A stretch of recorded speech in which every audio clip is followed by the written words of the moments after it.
책으로 세상을 바라보고 책으로 삶을 살찌우는 시간 TV 책방 북소리. 안녕하세요. 북마스터 황진아입니다. 안녕하세요. 책과 소통하는 남자 북마스터 이창현입니다.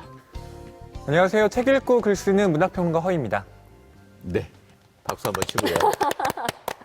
근데 새해 벽두가 되면 제일 먼저 하는 거 있잖아요. 새해 계획 세우기. 어떻게 뭐 두 분은 좀 하셨나요? 나 옛날 국민학교 다닐 때 국민학교. 동그라미, 죄송합니다. 초등학교 이렇게 그려가지고 여기는 수면, 그다음에 1시간에 아침 운동 맞아요. 이래가지고 공부하는 계획 짰었는데 맞아요. 계획대로 잘 안 됐죠. 그렇죠. 네. 어떻게 허이 평론가 뭐 어떤 계획 세우셨어요? 제 계획은 계획을 세우지 말자. 이게 제 계획입니다. 무계획이 계획이다? 네. 그냥 하루하루 열심히 사는 게 계획을 치밀하게 세우는 것보다 더 낫더라고요. 정말 아유, 갑자기 박수. 빨리 터득하셨군요. 저는 엄청 많이 세워요. 아, 네, 저는- 아직 젊으시니까. 저는 한 20개 정도 이렇게 걸어놓는데. 그럼 그 중에 몇 개 정도 달성하시나요? 그거는 얘기 안 하도록 하겠습니다. 근데 어쨌든 알겠습니다. 리스트를 만들고 나서 꼭 제가 보면 빠지지 않는 게 책 읽기가 있어요. 저는 연초에 서점 가서 책 되게 많이 사거든요. 근데 책 사서 연말에 보면 아예 안 읽은 책들도 몇 권이 발견이 됩니다. 연초에 가서 10권씩, 20권씩 사기보다는 네. 매주 한 권씩 사는 그런 규칙성, 이런 것들을 만들어야 되는 게 아닌가 생각이 알겠습니다. 들고요. 습관을 만들어서 차분히 진행하시면 더 좋을 것 같습니다. 네, 알겠습니다. 교수님의 새해 덕담을 이렇게 네. 꼭 그렇게 하도록 하겠습니다. 네. 자, 2020년 아마 저처럼 이렇게 올 한해 책 많이 읽자라는 목표를 세우신 분들이 많을 것 같아요. 그래서 오늘은 책 읽읍시다라는 주제로 책 읽는 습관 또 책 읽는 즐거움에 대해서 이야기 나눠보겠습니다. 먼저 화면으로 만나보시죠.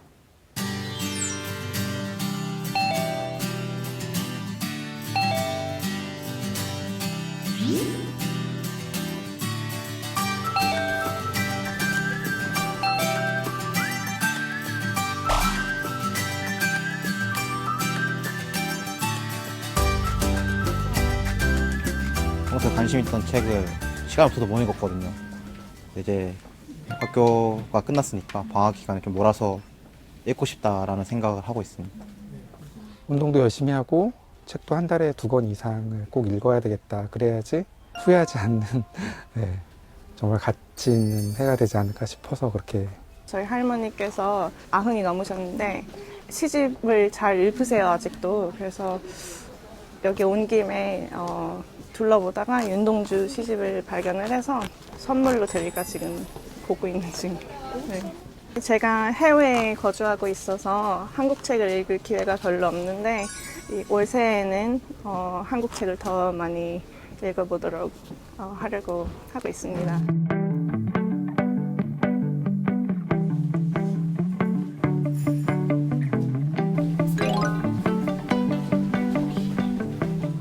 제가 하는 주요 업무는 도서를 진열하고 판매하는 게 주요 업무이고요. 그다음에 필요하신 분들께 도서를 추천해 주는 것도 제 일 중에 하나입니다. 연령대, 그다음에 종교, 그다음에 성별에 따라서 다르게 도서를 추천해 드리고 있습니다.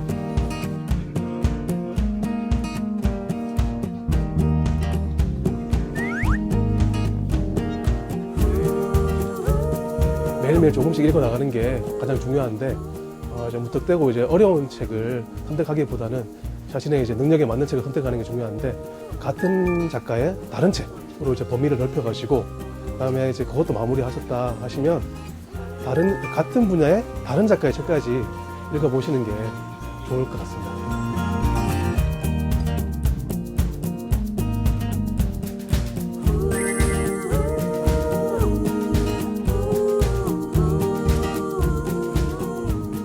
자, 오늘 책에 관한 이야기를 풀어주실 두 분의 손님 모셨습니다. 자신의 시만큼이나 정말 탁월한 말솜씨를 자랑하는 유쾌한 시인 오은 씨와 또 책으로 우리를 이끌어주시는 분이 아닌가 싶어요. 책 만드는 이현실 편집자 모셨습니다. 어서 오세요. 반갑습니다. 안녕하세요. 반갑습니다. 자, 우리 북소리 시청자 여러분들께 간단히 인사 좀 부탁드리겠습니다.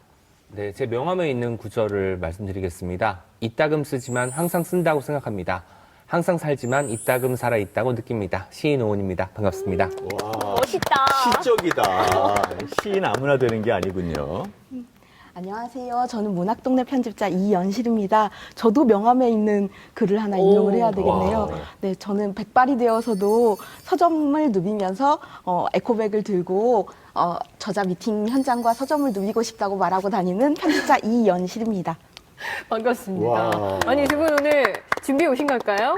야, 제 준비된 멘트인데요. 네. 대본은 없던데. 다들 지금 명함에 문구 하나 네. 새로 새겨야 될 것 그러니까요. 같아요. 진짜 제 명함에는 이 직위와 직책만 있는데 이런 시적 표현이 있어야 되겠다라는 생각들을 갖게 되는데요. 명함 구절 적어드립니다. 네, 한번 좀. 개인적으로 올려주세요. 알겠습니다. 네. 바로 아까 저기 전화번호 찍었으니까. 영업 연락- 금지고요. 네. 네. 오늘 책 얘기를 하는데요.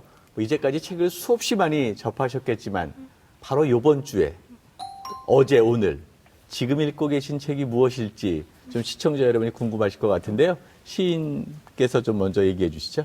예, 저는 시인이다 보니까 일단은 시집을 먼저 신간이 나오면 구입하는 편이고요. 최근에 제가 정말 좋아하는 시인 3명의 시집이 연이어 나왔습니다. 김민정 시인의 시집, 너의 거기는 작고 나의 여기는 커서 우리들은 헤어지는 중입니다. 그리고 신혜욱 시인의 시집 무족 영원, 그리고 황인찬 시인의 시집 사랑을 위한 되풀이, 이 세 권을 읽고 있고요. 또 강형이라는 소설가분이 낸 첫 소설이에요. 그 온전한 고독이라는 책도 읽고 있습니다. 4권의 책을 동시에 읽고 있는 셈이죠. 동시 상영이 있는데 이렇게 동시 독서 뭐 이런 것도 있군요. 좋습니다. 이현실 편집자님은 한 10권 얘기하셔야 될 것 같은데. 저는 소신을 갖고 한 권만 얘기하겠습니다. 어떤 책이에요? 저는 김주성 작가님의 한국이 낯설어질 때 서점에 갑니다라는 책을 읽고 있습니다. 탈북민 작가님인데요. 한국을 그러니까 책으로 읽고 있는 거예요. 정말 한국이 낯설어지고 북한과 비교가 되고 할 때 책에서 이제 영감을 받고 또 한국 사회를 책으로 배워가는 작가님의 이야기가 좀 감동적이기도 하고 아주 재밌습니다. 사람들이 책을 읽겠다라고 했을 때 어떤 책을 읽어야 될까? 책은 이렇게 많은데 고민에 빠지잖아요. 이현실 편집자님은 어떻게 책을 고르시나요? 책을 고를 때 편집자로서 고르는 기준과 독자로서 고르는 기준이 조금 다른 것 같아요. 편집자로서는 아무래도 잘 만들어졌는지 책의 외양을 좀 보게 되는데요. 그렇죠. 네, 그리고 그 편집자가 좀 영혼을 갖고 뒷표지 문안, 띠지 카피, 표지 디자인 이런 것들도 잘 준비를 했는지 직업병이네요. 그런 거를 보게 되고요. 근데 독자로서는 제가 좀 괴팍한 독자 같다는 생각을 많이 해요. 저는 책을 열어보고서 30쪽 안에 저한테 꽂히는 문장, 저를 열광하게 하는 문장이 없으면 그냥 닫습니다. 30쪽 안에. 네. 그래서 제 책이 한 권도 없을 수 있는 거군요. 서가에 있습니다. 초반에 승부를 걸어야겠습니다. 네. 기준이 좀 엄격하다 이런 생각이 그렇죠. 들어요. 저기 29쪽도 아니고 32쪽도 아니고 그렇습니다. 30쪽 딱. 20쪽. 그럼 또 궁금한 게 오은 씨는 어떤 기준으로 책을 고르세요? 저는 일단 인터넷 서점으로 구입을 할 때는 MD분들이 뭐 이주의 도서 이런 것들 추천을 해주시잖아요. 그런 것들 위주로 살펴보고 제가 재작년부터 도서 팟캐스트를 진행하는데 그러다 보니까 매일 그 서점에 접속해서 이주의 신간이 뭐가 나왔는지를 살펴보는 게 또 하나의 어떤 그 일이 되었습니다. 그리고 동네 서점 갈 때는 그냥 둘러보다가 제목을 보고 꽂힌다 싶으면 그 책을 사는 경우가 많이 있습니다. 약간 감각에 좀 의존한 그런 네, 감각에 책 의존하고 있습니다. 탐방 이런 게 아닌가 싶어요. 그렇죠. 30페이지까지 꼭 읽어보지 않으시죠? 네, 절대 안 읽어보고 네. 표지만 보고 사니까 직관으로 모든 직관으로. 것을 해결하려고 하는 약간 무모한 시도를 하고 있는 셈이죠. 어떻게 보면. 너무 다르다. 편집자의 성과를 갖고 평가하시네요. 독자의 평가가 아니라. 확실히. 무엇보다 두 분이 책을 매일같이 찾아본다는 게 되게 놀라운 일인 것 같습니다. 물론 책과 관련된 일을 하기 때문이기도 하지만 이렇게 늘 책만 보다 보면 좀 힘들지 않으세요? 힘들다고 느낀 적은 없는 것 같아요. 그러니까 이 일이 즐겁기도 하고 한데요. 오히려 일 관련된 책 말고 제가 정말 좋아하는 책을 개인적으로 읽을 시간이 없을 때 좀 되게 가난뱅이가 된 것처럼 좀 마음이 가난해지고 힘들다는 생각이 들고요. 책을 많이 읽는 거는 전혀 힘들지 않습니다. 저는 사실 그 다른 것, 그렇게 TV를 보거나 라디오를 듣거나 팟캐스트를 듣거나 하는 것은 시간을 약간 때우는 느낌도 드는데 왠지 독서를 하게 되면 시간을 채우는 느낌이 들어서 불어 독서를 하려고 하는 편이고요. 그래서 뭐 매일 하루에 10시간씩 읽어야지가 아니라 이동할 때, 자기 전에 이런 식으로 공간에 맞게 독서를 하는 편입니다. 좀 미련한 질문인 것 같긴 한데 그럼 두 분은 한 해에 책을 한 몇 권이나 한 해요? 읽으시나요? 어려운 질문이다. 일단 제가 정확하게 저도 이제 권수는 모르겠지만 저는 책을 워낙 좋아하다 보니까 그리고 책으로 해야 되는 일들이 많이 있으니까 독서를 위한 카드를 따로 만들었어요. 그 책은 그 카드로만 구입을 하는 건데 그 액수를 생각하니까 대략 1년에 500권 이상 구입을 하는 것 같습니다. 물론 그 책들을 다 읽지는 않겠지요. 그리고 분명히 제가 기억력이 별로 좋지 않으니까 중복해서 2권 이상 사는 책도 존재할 텐데 네. 그러다 보면 산책 중에 읽는다고 쳤을 때 한 달에 한 20권에서 30권 사이는 읽지 않을까라는 생각을 해봅니다. 엄청 많다. 그런데 여러분 독서를 처음부터 끝까지 다 읽는 걸로 생각하시면 안 될 것 맞아요, 같아요. 맞아요. 발췌독도 독서고 내가 원하는 챕터만 읽는 것도 독서기 때문에 그런 어떤 독서에 대한 뭐랄까 기본적인 기존의 고정관념 이런 것들을 좀 깨트리는 생각이 필요할 것 같아요. 저의 죄의식이 사라지는 예, 그런 뭐. 되게 즐거운 시간이에요. 표지만 보셔도 돼요. 그렇죠. 표지만 보셔도 표지만 돼요. 그 편집자의 의도가 다 들어있는 것이니까. 표지만 보시면 한 해에 1000권 이상 읽으시는 그럼요. 5,000권까지도. 근데 이제 사실 가능하지 우리가 않을까요? 이렇게 몇 권을 읽는다라는 사실 근대적 강박에 있었던 것 같아요. 중고등학교에서 의무적으로 몇 권 읽어라라고 얘기했었던 그런 것인데요. 사실은 시간과 공간에 따라서 책의 종류도 달라질 것 같아요. 장르가 달라지는데요. 우리 아까 오시인님 뭐 공간에 따라서 네. 샤트를 시간에 많이 한다고 했는데 특정 공간 예컨대 여행을 한다 하면은 뭐 수필을 찾는다든지 그런 장르 특성과 연관되는 게 있습니까? 여행을 하면 사실 여행지에서 돌아다니다가 숙소에 오면 정말로 할 게 별로 없잖아요. 네. 그러다 보니까 평소에 안 읽을 것 같은 책, 가령 천문학 책이나 물리학 책 같은 것을 읽으려고 하고요. 평소에 이동할 때는 버스 안에서는 시집을 읽어요. 왜냐면 정류장이 2개, 3개밖에 안 남았을 때 한 편을 읽을 수 있는 게 가장 적합한 그 책이 시집이니까 그렇게 읽고요. 뭐 자기 전에는 소설을 많이 읽고 그 소설에 나오는 풍경이 꿈에도 나오기를 바라는 마음으로 읽기도 합니다. 야, 소설의 풍경이 꿈으로 이어지고 두 정거장이 있을 때 그 시간 내에 읽을 수 있는 장르로서 시를 네. 앞으로 이제 버스 정류장 두 정거장 전에 시 많이들 읽겠네요. 이 방송 그랬으면 보고. 좋겠네요. 네. 그 두 분이 또 언제부터 책을 가까이 하게 되셨는지도 궁금해요. 오은 씨는 초등학교 때부터 국어 사전을 그렇게 보셨다고요? 그 뭐예요? 국어사전을 왜 보게 되냐면 사실 저는 집이 크지 않아서 책꽂이랄 게 별로 없었습니다. 그래서 이제 아버지께서 학교에서 빌려다 주시는 책들을 주로 읽었는데 그때 아주 좋아했던 것이 셜록 홈즈 시리즈였고 이걸 다 읽으면 사전을 봤어요. 왜냐하면 여러분 잘 모르시겠지만 두꺼운 국어사전에는 예문이 써 있어요.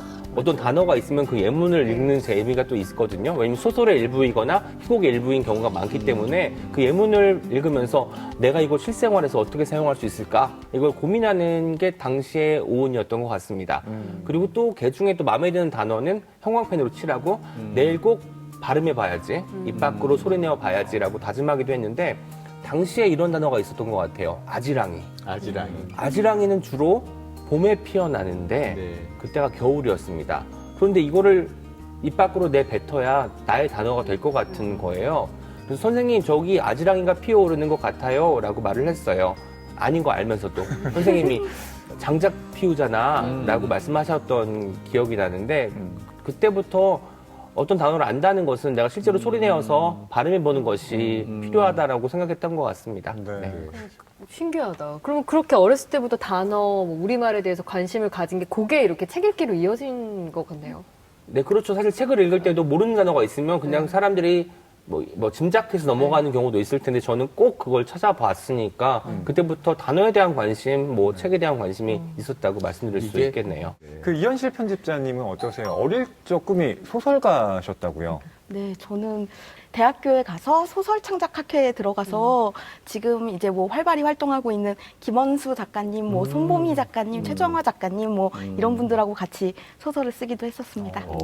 그런데 소설가가 되겠다는 희망을 갖고 대학까지 가서 창작 활동을 했는데 지금 편집가가 되어 있어요. 네, 뭐 계기가 있으신가요? 아니면 나름대로 열심히 썼는데 졸업할 때가 다 돼갔는데 등단이 이렇게 안 돼. 20살 때 등단하시는 분도 있는데 네. 그건 아무런 성과가 없더라고요. 그래서 이런 나에게 뭔가 형벌을 줘야 되겠다라는 마음으로 뭔가 형벌? 취업 전선을 찾다가 네, 편집자가 됐어요. 근데 한 달 만에 그 소설가의 꿈이 사라졌어요. 왜 그러냐면 너무나 저는 입사했는데 놀랐거든요. 이 책의 한 페이지 여러분들이 보시는 쪽수 하나까지 어떻게 디자인할까 고민하는 맞아. 디자이너가 있고 책을 어떻게 알릴까 고민하는 마케터가 있고 편집자들은 한 글자 한 글자를 놓치지 않으려고 보고 있고 그 모든 장면들이 너무 좋았고 제가 그 사람들 속에 섞여서 살아도 너무 좋겠다라는 생각이 들더라고요. 그래서 편집자가 됐고 아주 행복하게 일하고 있습니다. 이현실 편집자님은 워낙 책을 좋아하셔서 서점에 가시면 치유가 된다고요. 네, 그래서 와, 재작년부터 그래요? 세계 서점 기행을 다닌다고 들었어요. 네.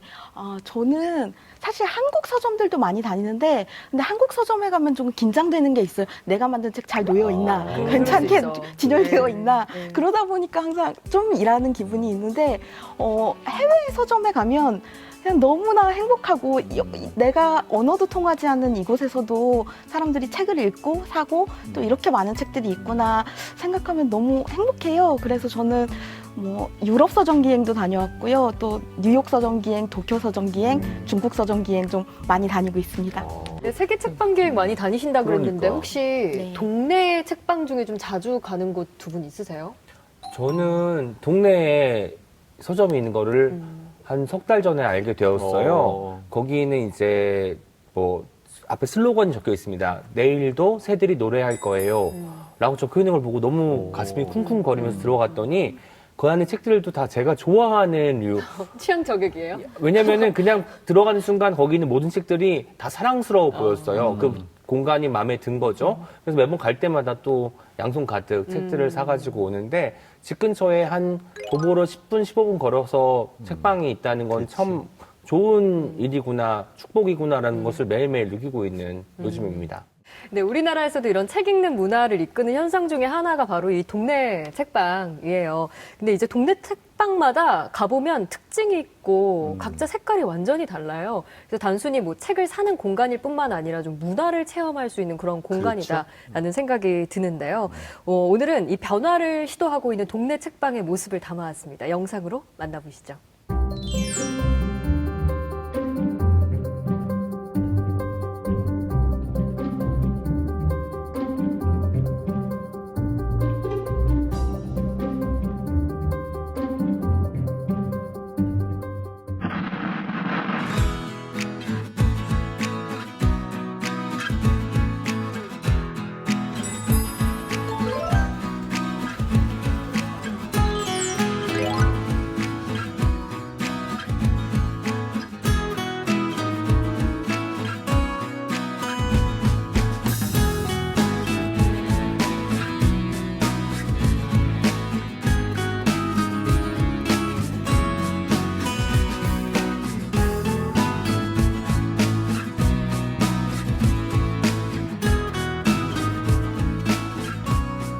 에세이 작가와 영화 감독이 같이 운영하는 소규모 큐레이팅 서점이에요.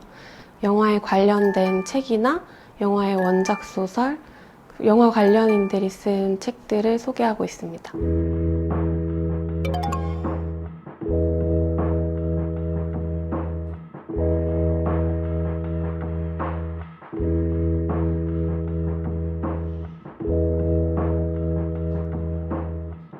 매달 한 명의 영화인을 선정해서 그 영화의 영화를 매주 한 편씩 같이 보고 있어요. 퇴근 후에 이제 다 같이 모여서 영화를 보고 싶으신 분들이 오시기도 하고요. 책에 관심이 있으셨던 분들이 오셔서 이제 좋은 기회에 영화를 보시고 그 마음에 드셨던 분들은 좀 반복해서 방문을 해주시는 편이에요.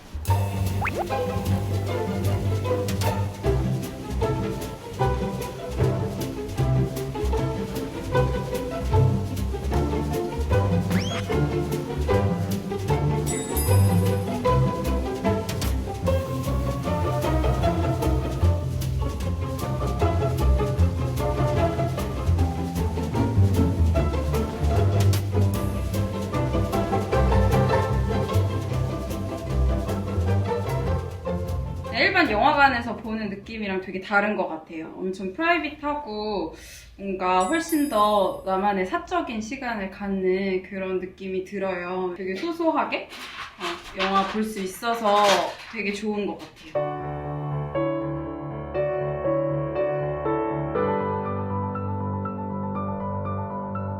동네 책방들이 요즘 많이 사라지고 있는데 또 다른 영화 책방, 음악 책방 그런 주인의 취향이 묻어난 동네 책방들이 많이 생겼으면 좋겠습니다.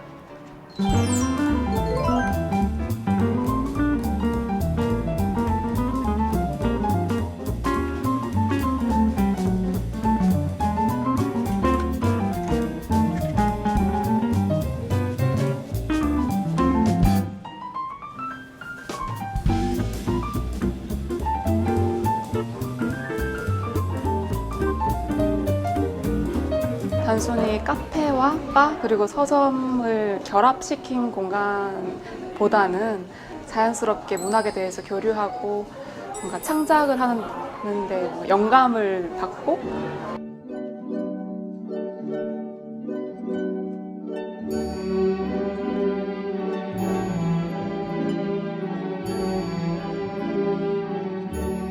떨어지는 엘리베이터 안에서 손잡이를 꼭 쥔 채로 가장 오래 살아남아서 혼자 남아서 눈에 흙을 넣어주겠다고 불 꺼진 집들 사이로 가로등 불빛이 생일초 같습니다.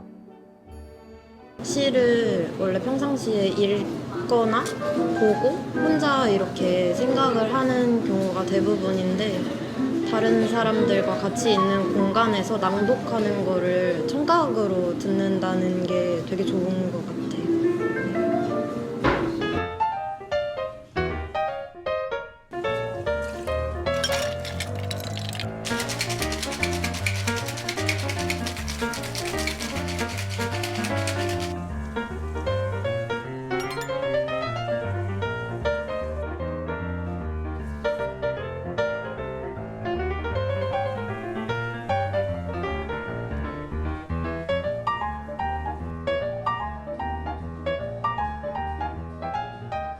이름을 문학적인 작품을 붙였다는 것만으로도 그 작품을 생각하면서 마시게 되니까 좀 특별한 것 같아요.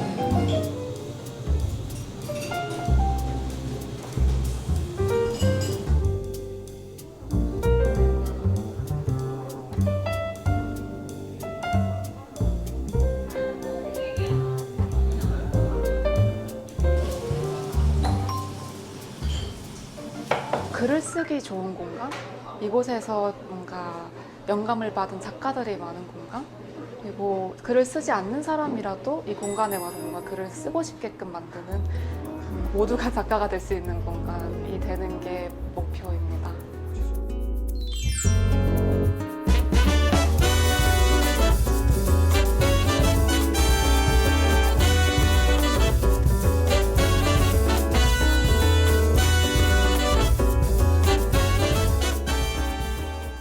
네, 오은 시인께서는 저자들 만나고 또 책을 소개하는 팟캐스트를 하고 계신데 엄청 잘 돼요. 인기가 굉장히 많더라고요. 감사합니다. 어떤 계기로 시작하게 되셨어요? 이게 다 사실 책으로 시작한 것 같습니다. 제가 책을 읽고 쓰고 또 SNS에 좋은 구절들을 올리고 이러다 보니까 아, 이 사람 책을 참 많이 읽는구나, 책을 좋아하는구나, 책에 대해서 말하기를 좋아하는구나라고 이제 생각을 했는지 뭐 팟캐스트에서 제안이 왔어요. 처음에 사실 저는 그 팟캐스트의 출연자였는데 지금 거의 2년 가까이 팟캐스트를 진행하고 있고요. 네.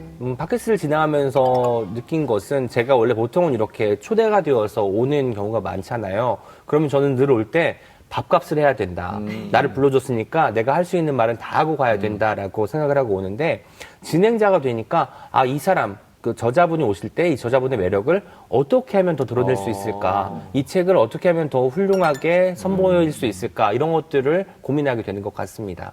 야, 저희도 그러면 오 시인의 장점과 특징을 잘 설명해 줄 수 있는 기회를 만들어 드려야 되는데 오늘은 뭐 감추려고 해도 이미 예, 나오고 있네요. 근데 팟캐스트 얘기해 주셨는데 사실은 책과 수다라는 걸로 이어지셨는데 책이라는 게 수다를 모아놓은 게 책이고, 글로 만들어서. 그렇죠. 또 책이라는 게 또 다른 수다를 만들어내면 그게 또 아주 잘 되는 거 아니겠어요? 그래서 우리의 말의 글, 말의 스토리텔링이 글로 바뀌고 글이 다시 수다라는 말로 이어지는 이게 선순환 고리 아닙니까? 그래서 제가 정말 좋았던 것 중에 하나가 제가 진행하는 팟캐스트 소모임들이 생기는 거예요. 독서 모임이 생겨서 그분들이 책을 선정해서 읽고 이야기 나누는 시간을 갖는다고 할 때 가장 뿌듯한 거예요. 아, 말이 글이 되고 글이 대신 말이 되는 어떤 체험을 하는 것 같다는 생각이 드는 거죠. 그때 생각을 했습니다. 아, 팟캐스트의 어떤 모토가 있다면 아, 책으로 시작해서 사람으로 끝나는 방송이면 좋겠구나라는 생각을 그때 하게 되었습니다. 책이라는 게 우리가 구텐베르그 이후에 종이책이라는 게 있었잖아요. 네. 그 이전에는 뭐 양피지였고 파피루스였죠. 네. 근데 이제 글자, 문화를 무엇으로 담아내느냐라는 이 소재가 중요한데 이제는 이북 이런 것들도 많아지는 것 같아요. 네. 우리나라가 미국보다는 좀 덜한 것 같은데. 네. 근데 그럼에도 불구하고 이북의 성장세가 최근에 남다르지 않습니까? 어떻습니까? 네. 전자책 시장은 점점 성장하고 있는 것 같아요. 전에는 이제 종이책의 뭐 부대 상품 그렇죠. 정도로 여겼었는데 제가 체감하기로도 책을 출간하고 나서 저도 한 달쯤 뒤에 항상 전자책을 출간했었는데 요새는 그러면 언제 출간되느냐라고 독자들 전화 질문이 정말 많이 와요. 그러니까 전자책만 읽는 분들은 계속 전자책으로 신간을 보시는 거죠. 그리고 전자책은 앞으로도 계속 성장할 거라고 보고 있습니다. 그 이북뿐만 아니라 오디오북도 요즘 인기가 있다고 들었는데요. 네. 어떻게 편집자님 보고 계십니까? 오디오북은 아직은 이제 우리나라 출판 시장에서는 종이책에 비해서는 좀 미미한 수준이긴 한데요. 근데 앞으로 가능성이 무척 많은 분야 같아요. 제가 지난해에 뉴욕의 좀 출판 현장들을 좀 돌아보고 왔는데요. 큰 출판사에 갔는데 거기는 아예 출판사 안에 오디오북 편집 스튜디오랑 녹음 스튜디오가 아예 한 층에 자리 잡고 있었어요. 그리고 출간을 할 때도 종이책과 오디오북을 같이 파는 이런 전략들을 쓰고 있더라고요. 우리나라에서는 아직은 오디오북이 좀 제작비가 전자책보다는 많이 들거든요. 그래서 출판사에서 모든 책을 오디오북으로 만들기는 조금 한계가 있는데 좀 대형 플랫폼들에서 오디오북을 좀 제작을 지원하고 있고요. 또 배우랄지 아니면 셀럽분들이 직접 녹음하는 오디오북 같은 경우는 유의미한 성과를 거두고 있습니다. 네. 시대의 변화에 따라서 우리가 책 읽는 습관, 뭐 형태들도 점점 그렇죠. 뭐 달라지고 있는 달라지죠. 거겠죠.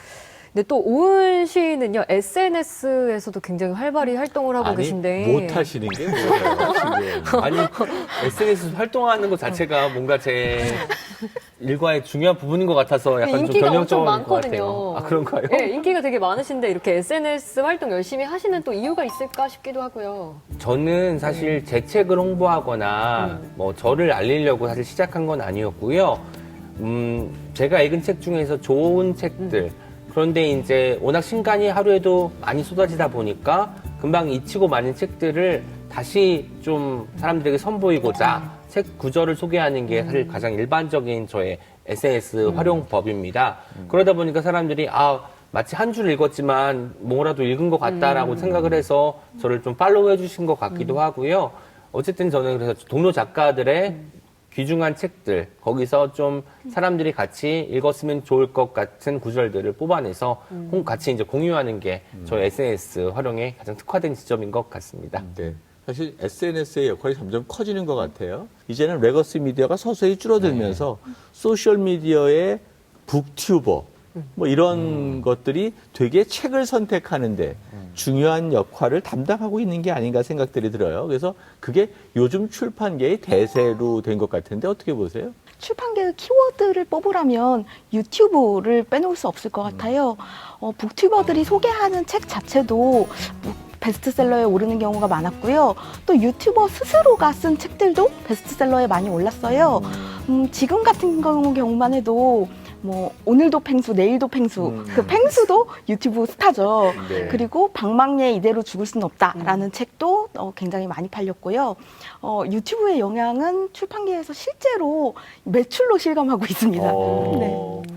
저는 북튜브가 네. 책을 읽고 소개하는 데 그치지 않고 책으로 할 수 있는 모든 경험을 선보여서 큰 인기를 끈다고 봐요. 우리가 책을 읽는다고 할 때는 같이 소리내서 읽는 것이 아니라 서점에 가서 책을 고르는 장면부터 누구한테 선물을 해야 되는데 어떤 책이 좋을까 같이 고민하는 것, 그리고 집으로 택배 상자가 왔어요.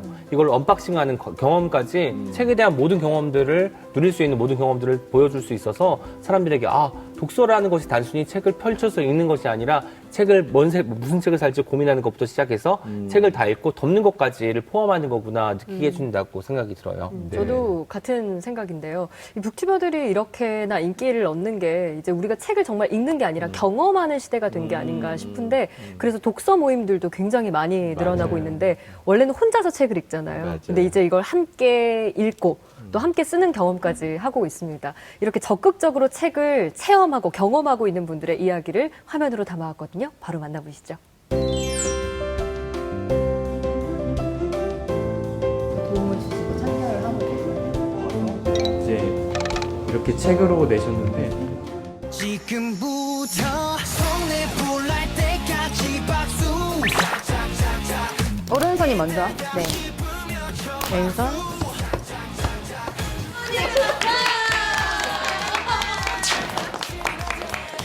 이 노래 끝까지 저 박수.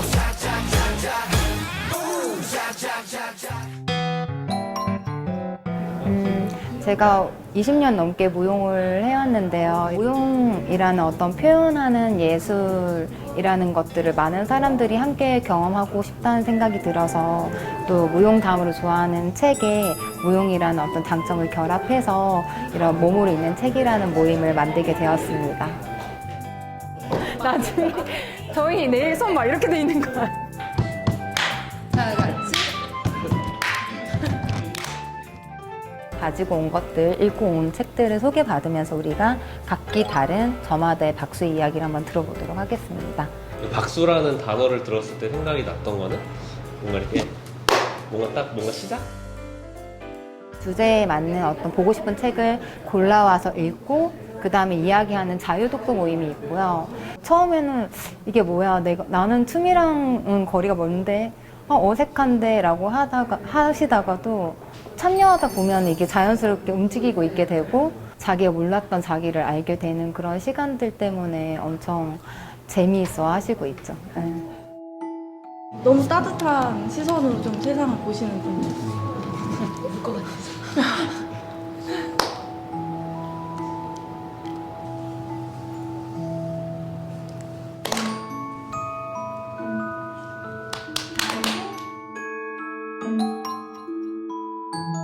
저의 생각들을 좀 몸으로 표현하면서 좀 저 스스로 대단해지는 그런 거를 느낄 수 있어서 되게 좋았던 시간이었어요. 저는 가져온 책이 이제 현대 예술 그런 것들이다 보니까 뭔가 기존에 우리가 상식적으로 생각하는 박수랑 다른 박수를 생각을 해보려고 했어요. 이런 박수도 또 새로운 개념의 박수가 될 수 있겠구나, 그렇게 이해를 해주시고 같이 많은 분들이 즐겨주셨던 것 같습니다. 서로 박수를 많이 쳐주고 또 많이 받다 보니까 마음이 좀 채워지고 따뜻해진 것 같아요. 눈으로만 책을 볼 때보다 몸으로 책을 읽을 때 좀 더 자신의 책이 되는 과정인 것 같아요. 그래서 많은 책들을 눈으로 보고 계시지만 이렇게 몸으로 하는 활동을 통해서 자신만의 책 읽기를 경험해 보시는 분들이 많아지셨으면 좋겠습니다. 네, 박수 한번 쳐보겠습니다.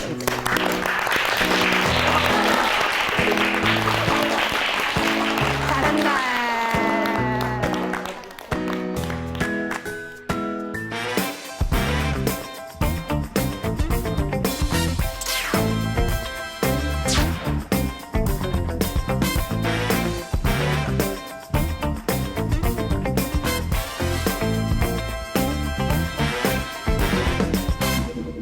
안녕하세요 여러분, 북튜버 공백입니다. 메리언 울프, 오늘 제가 소개해드릴 책 다시 책으로의 저자입니다. 제가 일단 북튜버 자체 채널을 오픈한 거는 지금 딱 1년 정도가 넘었고요. 그 전부터 몇 년 동안 이제 책에 대해서는 계속 관심을 가지고 요약도 하고 글도 쓰고 그렇게 하고 있었어요.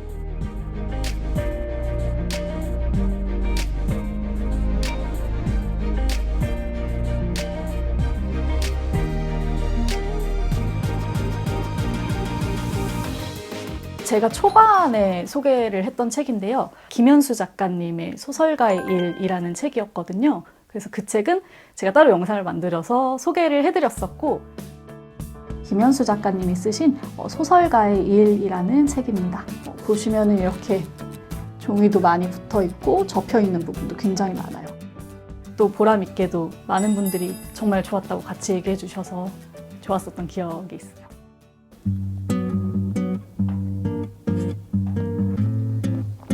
지금 어떤 거 하고 계세요?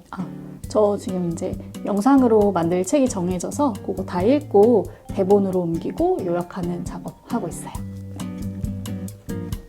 글을 읽을 때 주의력이 예전보다 못한 것 같다. 무엇을 읽었는지 기억하는 능력이 떨어진 것 같다.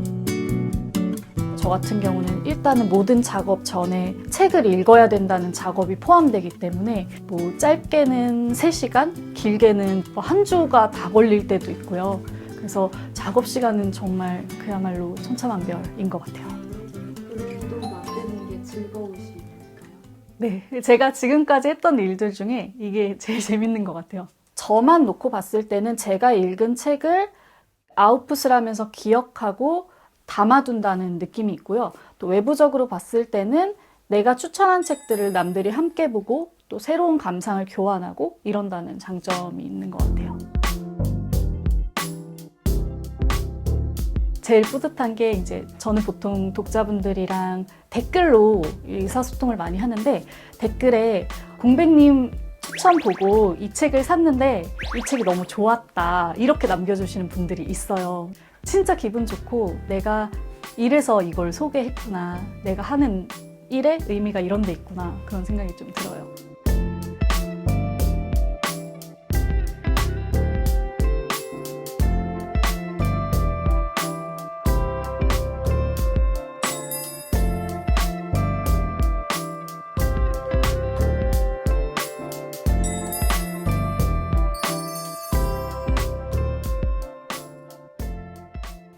또 최근 몇 년간 이 책 읽기 문화에서 좀 달라진 게 있어요. 뭐 소설 같은 문학 말고 그냥 일상적인 얘기를 풀어낸 그런 에세이들이 정말 인기가 많더라고요.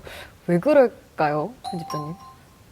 참 제가 격세지감을 느끼는데요. 제가 이제 입사했을 때부터도 이제 에세이를 가장 많이 만들었었는데 그때는 시 소설에 뭔가 부대 장르 같다는 느낌을 많이 받았었어요. 근데 지금은 뭐 올해의 책 시상식이나 뭐 각 언론사에서 발표하는 책들만 봐도 에세이가 정말 압도적으로 많다는 생각이 드는데요. 아무래도 에세이는 누구나 쓸 수 있고 누구나 또 편하게 볼 수 있는 장르 같아요. 예를 들어서 소설은 누가 갑자기 쓸 수도 없고 시도 마찬가지로 갑자기 쓸 수도 없고 경제경영서, 인문서 다 그런데 에세이는 자기 삶에 가장 좀 진실한 얘기가 있고 어느 정도의 필력이 있다면 누구나 써볼 수 있거든요. 그만큼 편히 접근할 수 있고 요즘 세대들이 좀 즐겁게 재밌게 읽을 수 있는 장르여서 에세이가 반응이 좋은 게 아닌가 싶습니다. 그래서 뭐 특별히 비소설 분야, 이 에세이 쪽에서 히트작이 되게 많아요. 보니까 걷는 사람 하정우, 네. 김훈의 연필로 쓰기, 아까 제가 읽어드렸던 김이나의 작사법 이런 건데요.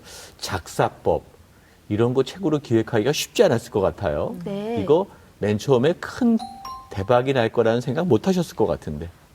사실은 김이나 작사가님의 책이 5만 부를 돌파해서 북콘서트를 하고 리커버 한정판이 나와서 북콘서트를 했는데요. 사실 처음 낼 때는 그냥 10년이라는 시간 동안 작사가로 생존한 사람의 기록을 남겨보자라는 생각을 했었어요. 그런데 또 작사가 지망생들만 읽으면 이 책이 살아남을 수 있을까라고 생각했는데 작가님께서 워낙에 좀 재밌게 써주시고 그리고 K-팝 아이돌 팬들 이런 분들도 음악은 어떻게 만들어지는 걸까? 가수들은 어떻게 음악을 받고 작사가 작곡가들은 어떤 일을 하는 걸까? 궁금해하는 분들이 이 책을 많이 구입해 준 것 같습니다. 네, 이현실 편집가님 얘기를 많이 들어보니까 사실 모든 작가를 다 그냥 랜덤하게 만나는 것은 아니고 선택해서 또 집중적으로 이렇게 보시고 선택하시는 것 같아요. 네, 맞습니다. 근데 왜 오은 시인님은 선택을 안 하셨어요? 그 얘기가 왜 나오죠? 갑자기 저도 말벼락 맞은 기분입니다. 지금 신년에 싸우자는 건가요? 그 이유가 어떻게 되는 건지. 이현실 편집자에게 선택받지 못한 시인으로 나온 것 그래서 같습니다. 보통 이제 작가를 어떻게 선택하시는지 그 이야기를 좀 해주시죠. 제가 먼저 해명을 하고 싶고요. 네. 이게 한국 편집자들이 정말 일을 많이 잘한다고들 하는데요. 오은 시인님처럼 이렇게 스타 작가님들한테는 기본적으로 출판 계약이 엄청 많이 되어 있고 편집자들도 지금도 계속 메일을 보내고 있을 거예요. 그래서 빨리 하는 것도 정말 중요한데요. 오은 시인님은 지금 포화 상태라고 제가 전해 듣고 아주 슬퍼하고 있습니다. 언제든 기다리겠습니다. 예, 알겠습니다. 그 선택하는 기준에 대해서 말씀을 해주면 좋을 것 같아요. 제가 불포화 상태일 때 연락드리도록 하겠습니다. 이현실 편집가님도 사실 엄청난 스타시기 때문에 그렇죠. 이 분야에서 되게 네. 많이 다들 같이 일하고 싶을 것 같아요. 근데 네. 그 중에서 이렇게 고르는 어떤 선택의 기준 같은 게 있을까요? 되게 간단한데요. 제가 정말 많이 좋아하는 작가님을 선택을 합니다. 왜냐하면 제가 좋아해야 독자님들한테 이 좋은 거를 맞아요, 정말 맞아요. 열심히 알릴 수 있거든요. 또 많은 문인들이 에세이를 또 출간하기도 했는데 오은 시인은 이 에세이를 이렇게 많은 문인들이 쓰는 이유가 뭐라고 생각하세요? 사실 저는 시를 쓸 때는 다른 어떤 장면들을 상상하면서 거기에 나를 대입시키는 경험을 많이 해요.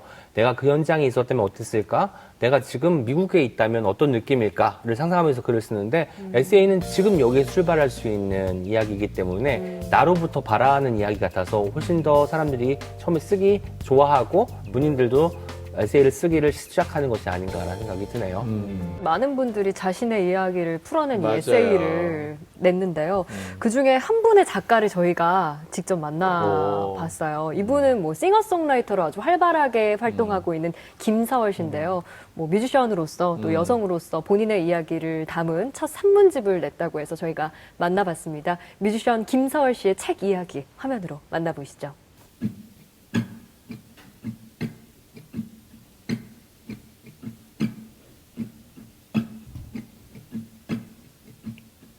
너는 누군가에게 너무 특별해 영원히 잊을 수 없는 사람이 되기도 하고 네가 사랑받기에 결국 이해 못한데도 넌 아름답지 너는 누군가에게 너무 완벽해 영원히 지울 수 없는 사람이 되기도 하고 너의 무의식과 감정 모두 하나뿐이고 절대적인 것을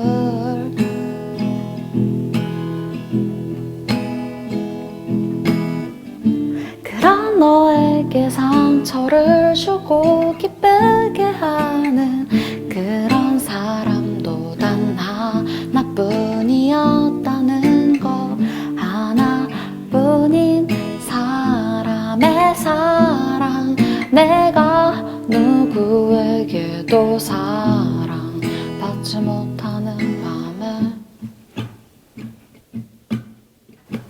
저는 이제 싱어송라이터로 활동을 하고 있는 김사월이라고 해요. 연인이여 새파란들은 안 믿을게요 그렇죠 연인이여 저라는 사람이 1년 정도의 메모를 모은 것을 묶어본 내용이고요. 총 한 4가지 부분으로 되어 있어요. 하나는 여성으로 사는 것, 그리고 하나는 당신의 동료로 사는 것, 그리고 사랑한다는 것, 나 스스로를 사랑한다는 것, 이렇게 4가지 정도로 나누어져 있어요.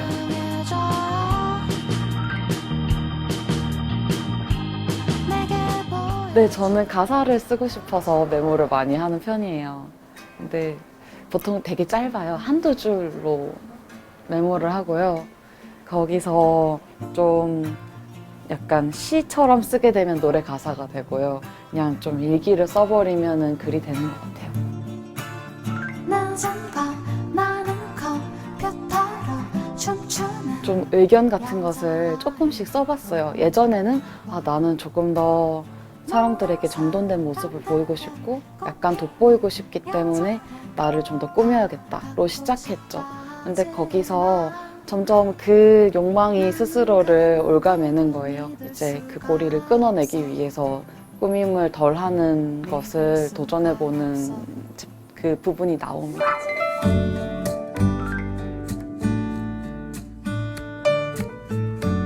사실 저는 사람의 권리에 대해서 되게 중요하게 생각하고 관심이 많은 사람인데 인권에 대해서 관심이 많다 보니까 동물권으로 넘어가는 거는 좀 엄청 자연스러웠던 일이었어요. 그렇다고 저는 되게 완벽하게 하지 못해요. 되게 헐랭하게 하고 있는데 제가 할 수 있는 만큼 오랫동안 채식을 하고 싶어요.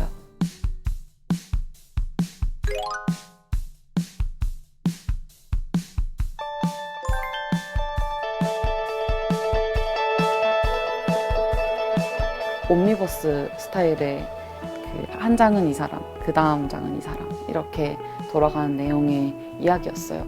만약 제가 거기에 인물로 있었으면 저는 어떻게 했을까라는 느낌으로 가사를 썼었고요.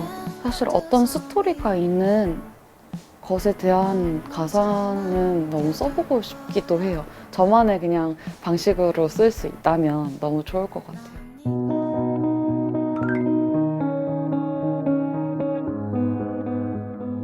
저의 책장에 책이 이렇게 꽂혀 있잖아요. 시집 코너가 있고요. 다른 뭐 수필 코너, 뭐 이런 여러 가지 코너가 있는데 한 칸은 저의 베스트셀러 칸이에요. 그래서 언제든 읽고 싶은 책이 되면은 그 칸 안에 들어갈 수 있는 거죠. 거기에는 이제 장르는 상관이 없고요. 그래서 다 읽고 나서 이 책은 내가 앞으로도 막 힘이 필요할 때 읽고 싶다 이런 책은 그 안에 넣어놓고 또 가끔씩 계속 재탕을 해요. 아침의 피아노라는 책을 추천하고 싶은데요. 철학가 김진영님의 애도일기예요. 그 분이 이제 건강이 안 좋아지셔서 자신이 생을 마감하는 날까지 쓰신 글을 모은 책이에요. 근데 그 사람이 느끼는 그 하루하루의 깊이나 울림이 그냥 우리에게도 너무 큰 울림을 준다고 생각해서 저는 이제 아침에 씻고 나서 정신 차리면서 그 책을 많이 읽어요. 조금 남은 하루와 남은 생을 잘 살고 싶다는 생각이 많이 들어요. 너는 누군가에게 너무 특별해. 영원히 잊을 수 없는 사람이 되기도 하고 네가 사랑받기에 결국 이해 못한데도 넌 아름답지. 예술이라고 표현될 수 있는 장르를 뭔가 만들고 있다는 것을 자각한 이후부터 산다는 것이 너무 소중해요. 사실 저는 제가 살아있었다는 증명을 어디에서라도 남기고 싶어요. 언젠가는 그 증명도 남길 수 없을 정도로 힘이 빠질 수도 있겠죠. 그러면 그 힘이 빠졌을 때는 지금 이렇게 내가 살아있었다라는 증명을 남긴 것들을 보면서 살아가면 되니까요. 전 힘닿는 데까지는 뭐든 좀 많이 만들어 놓고 평온해지고 싶어요. 하는 그런 사람도 단 하나뿐이었다는 거, 하나뿐인 사람의 사랑, 내가 누구에게도 사랑받지 못하는 밤에. 이렇게 뵙고 이야기 나눌 수 있어서 너무 반가웠어요. 신년에 행복한 일들 많은 한 해 되시고요. 또 좋아하시는 책과 함께 건강한 하루들 보내셨으면 좋겠습니다.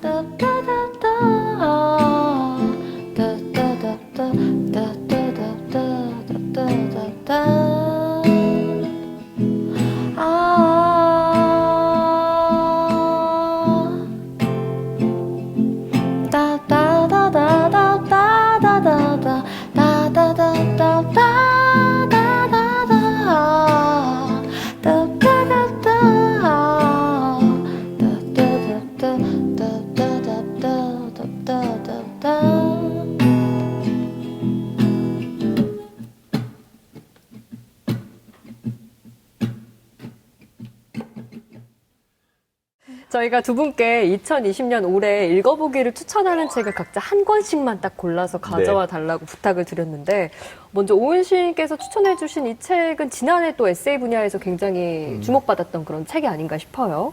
네. 어떤 책인지 소개해 주시죠. 제가 가지고 온 책은 요조 작가, 싱어송라이터가 네. 쓴 아무튼 떡볶이라는 책입니다. 요조 작가님이 작년에 책을 2권이나 내셨습니다. 그중에 한 권이고 한 권은 임경선 작가님이랑 같이 쓴 책이고 아무튼 떡볶이는 단독해서 쓴 책인데요. 떡볶이 하면 어떤 생각 떠오르세요? 침이 돌아요. 이제. 침이 돌고 네. 전 추억의 음식이에요. 추억의 음식. 지금은 안 드세요? 예전에 제가 신당동에 살았거든요. 아. 그래서 고향의 맛? 토요일마다 떡볶이를 먹었어요. 정말. 이현식 편집자님 어떠세요? 떡볶이 하면? 저는 그 쑥색 그릇 생각나는 것 같아요. 쑥색 그릇. 비닐 씌워서 얼룩덜룩한 거. 네, 흰색 맞아. 그 반점이 네, 박혀 네. 있는. 맞아요. 어떠세요? 저는 좀 황진 그냥 아나운서는? 가볍게 먹을 수 있는 거, 좀 주머니 가벼워도 먹을 수 있는? 아. 요즘은 조금 비싸졌어요. 네. 네. 그런 책이에요. 그러니까 가격도 그렇지만 네. 우리가 어떤 책을 읽을 때 집중해서 꼭 안 봐도 이동 시간에 설렁설렁 읽어도 그냥 입안에 군침이 돌고 피식 웃음이 나오고 이런 책이거든요. 떡볶이 책이니까 떡볶이의 맛에 대한 애찬의 책이라고 생각하실 게 많은데 그게 아니고 떡볶이에 얽힌 요조의 어떤 어린 시절부터 성인이 될 때까지의 과정이 담겨 있어서 읽는 맛도 상당히 있고요. 아, 떡볶이 라는 것이 맛도 중요하지만 그 공간에서 자아내는 분위기도 굉장히 중요하구나. 왜냐면 우리는 그 맛을 정확하게 기억하지 못하잖아요. 맛있었다는 그 감각만 이렇게 남을 뿐이니까. 그래서 그 공간에 대한 이야기가 담겨 있어서 뭔가 우리가 옛날 예전을 떠올릴 때 아, 내가 자주 다니는 곳에는 이런 게 있었지라고 떠올리기 좋은 책이어서 한 해를 시작하면서 지금까지의 삶을 돌아보기에도 좋고 떡볶이처럼 늘 우리 주변에 있는 이런 이야기, 이런 소재를 가지고 이야기를 쓸 수 있다는 것은 나도 언젠가 내가 좋아하는 것이 있다면 아무튼 떡볶이처럼 아무튼 우동, 뭐 아무튼 가락국수, 아무튼 포도 이런 것도 쓸 수 있잖아요. 아, 내가 쓸 수 있는 게 뭘까를 그렇지. 고민해보기도 할 수 있는 것 같아서 이 책을 가지고 왔습니다. 그럼 우리 이현실 편집자께서는 올해 꼭 읽어봐라 하는 책 어떤 책을 가져오셨을까요? 네, 저는 조 작가님의 폭언일기라는 책입니다. 표지를 보시면 실제로 본인이 들었던 폭언을 기록해 놓은 책이에요. 그림과 함께 맞아요. 네, 그림과 함께 글이 있는데요. 보면 실제로 여기 주인공은 폭언을 들으면 귀에서 피가 납니다. 네, 근데 이 실제로 직장에서 대리로 일하면서 본인이 들은 폭언을 하루하루 기록하기 시작한 거예요. 그러면서 이제 이게 인스타툰으로 연재가 됐던 작품인데요. 본인의 얘기를 하다 보니 사람들이 나도 그랬어 이러면서 막 댓글을 달기 시작한 거예요. 그러면서 이제 다른 사람들이 겪은 폭언의 이야기들도 여기 담겨 있고 뭔가 욕설이나 뭔가 나쁜 말뿐만 아니고 우리가 돈 냈으면 저 정도는 이래야지 하고 생각하면서 던지는 아주 경멸의 눈빛 혹은 그런 모든 행동, 표정 이런 것들도 다 폭언에 해당한다고 얘기를 하는 거예요. 심지어 우리는 밖에서는 우리가 폭언을 들었다고 서러워하면서 집에 가서 엄마한테는 왜 그렇게 또다시 폭언을 하죠. 네, 그런 모든 이야기들이 담겨 있는 책이고요. 제가 읽어야겠네요. 네. 아니시면서요. 아, 반성하는 마음으로 제가 읽어야겠습니다. 네, 제가 뭐 책 읽기, 뭐 책만 사놓고 안 읽는다, 프로 계획러다라고 말씀드렸는데 두 분이 추천해주신 요 두 권은 반드시 올해 안에 읽어보도록 일단 하겠습니다. 30페이지까지만 읽어보시면 30페이지까지만 그 안에 승부가 납니다. 판단을 하도록 적어도 하겠습니다. 아마 30페이지까지만 읽고 추천한 것일 테니까. 그렇습니다. 알겠습니다. 오늘 이렇게 두 분 모시고 책 읽기의 즐거움에 대해서 얘기 나눠봤는데 두 분 어떠셨어요? 저는 한 권의 책을 읽고 가는 것 같아요. 뭔가 우리가 이야기하면서 아까 말이 글이 된다고 말씀하신 것처럼 이창규 선생님께서 하나의 글을 완성하고 가는 기분이어서 참 좋은데 어떠셨나요? 책을 읽는 것도 좋지만 책에 대해서 말하는 것도 정말 재밌는 것 같아요. 좋은 사람들이 모여서 책에 대해서 말하는 순간도 정말 좋은데요. 오늘도 그래서 행복하고 즐거웠습니다. 네. 자, 북소리 시청자 여러분들도 2020년 좋은 책 많이 읽으면서요. 이 책 읽는 즐거움 저희 북소리와 함께 해주시길 기대하겠습니다. 저희는 다음 주에도 또 좋은 책들과 함께 다시 찾아올게요. 인사드릴까요? 네. 북으로 소란한 세상을 이롭게 하라. 다음 주에 만나요. 안녕. I see you see me. I'm as happy as a girl can be. Oh.